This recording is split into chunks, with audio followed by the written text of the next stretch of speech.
Hi, students. Pete Estabrook here.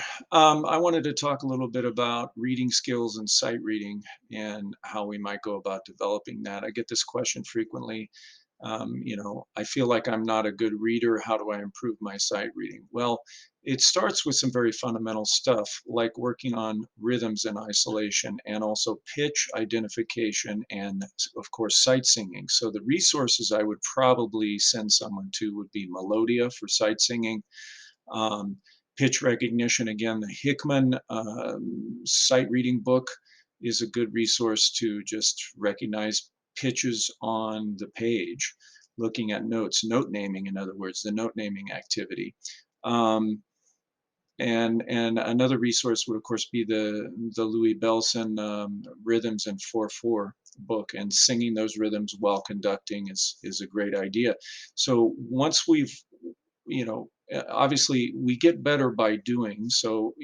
The activity of sight reading itself can be carried out, but if there's some fundamental stuff missing before we try to do that, it's not going to get that that much better. It's going to just be nominal improvement. So I would recommend going to the baseline of sight reading elements, pitch, rhythm, note identification, and work on each of those separate and apart from trying to play things. Then, of course, get some etude books, get some duets, and play, one part at a time. Use a metronome, and just make that a part of your daily practice for 3 minutes, 5 minutes at most.